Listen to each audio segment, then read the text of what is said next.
నాగర్ కర్నూల్ ఎండబెట్ల మధ్య ఉన్న కేసరి సముద్రం మినీ ట్యాంక్ బండు అలుగు బ్రిడ్జ్ ఇరుకుగా ఉండడంతో వాహనాల రాకపోకలతో రద్దీ అధికంగా పెరిగింది.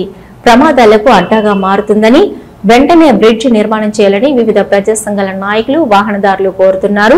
అందులో భాగంగానే ఈ రోజు నాగర్ కర్నూల్ పట్టణంలోని ఎస్ఆర్ఆర్ ట్రేడర్స్ అనే ఓ హార్డ్వేర్ యజమానికి చెందిన ఓ లారీ సిమెంట్ లోడుతో ఇంద్రకల్ గ్రామానికి అన్లోడింగ్ కోసం వెళ్తుండగా జిల్లాలోని కేసరి సముద్రం ఎండబెట్ల దగ్గర ఉన్న అలుగు బ్రిడ్జిపై ఎదురుగా వస్తున్న కారును తప్పించబోయి లారీ లెఫ్ట్ భాగం మొత్తం టైర్లు అలుగు బ్రిడ్జి కిందికి దిగిపోయి లారీ క్రింది భాగం ఆనుకోవడంతో పెద్ద పెను ప్రమాదమే తప్పిందని అనుకోవచ్చు.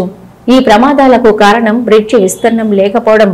ఇప్పుడు ఉన్న బ్రిడ్జి కిందకు ఉండడంతో ప్రతి సంవత్సరం వర్షాకాలంలో అధిక వర్షాలు వచ్చి చెరువు అలుగు వెళ్లినప్పుడల్లా నిత్యం వివిధ పనులపై పట్టణానికి వెళ్లవలసిన ప్రజలు మరియు విద్యార్థులు రోజుల తరబడి పట్టణానికి వెళ్లకుండా రాకపోకలు నిలిచిపోవడం జరుగుతున్నాయని గత ఏడాది స్థానిక ఎమ్మెల్యే సందర్శించి త్వరలోనే తగిన ఎత్తులో విస్తీర్ణమైన నూతన బ్రిడ్జ్ నిర్మాణం చేపడతామని ప్రజలకు హామీ ఇచ్చినప్పటికీ ఎన్ని ప్రమాదాలు జరిగినా నేటికి బ్రిడ్జి నిర్మాణ పనులు మొదలు పెట్టకపోవడం బాధాకరమైన విషయమని ఈ సందర్భంగా వారు ఆవేదన వ్యక్తపరుస్తూ ఇప్పటికైనా స్థానిక ఎమ్మెల్యే మరియు ఉన్నతాధికారులు స్పందించి జరిగిన అనేక ప్రమాదాలను గమనించి తగిన ఎత్తులో విస్తీర్ణమైన నూతన బ్రిడ్జిని వెంటనే నిర్మించాలని పలువురు ప్రజా సంఘాల నాయకులు వాహనదారులు మరియు వివిధ గ్రామాల ప్రజలు ఈ సందర్భంగా కోరుకుంటున్నారు.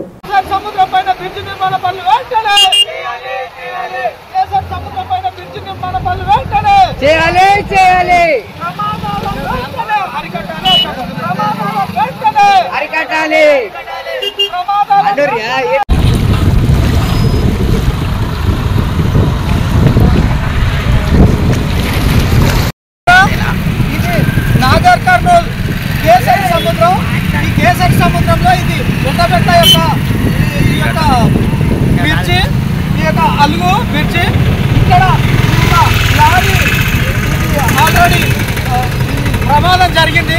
విషయం ఏంటంటే దీన్ని నిన్నమన్నటి వరకు ఈ వాటర్ మొత్తం కూడా దీని మీనంగా అలుగు వెళ్ళి పారిపోయినటువంటి పరిస్థితి. మేమేం చెప్తున్నామంటే దీన్ని ఈ బ్రిడ్జి నిర్మాణం చేయాలి.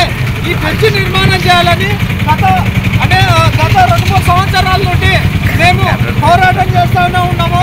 బహుజన్ ముక్తి పార్టీ నుండి పోరాటం చేస్తూనే ఉన్నాము.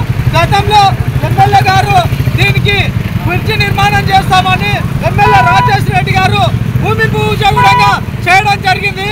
కానీ ఇంతవరకు కూడా గతంలో కూడా చేయలేనటువంటి పరిస్థితి. ఇప్పటికైనా నేను చెప్పేది ఏంటంటే వెంటనే ఈ యొక్క నిర్మాణం చేయాలి, ఈ యొక్క బ్రిడ్జి నిర్మాణం చేయాలని మేము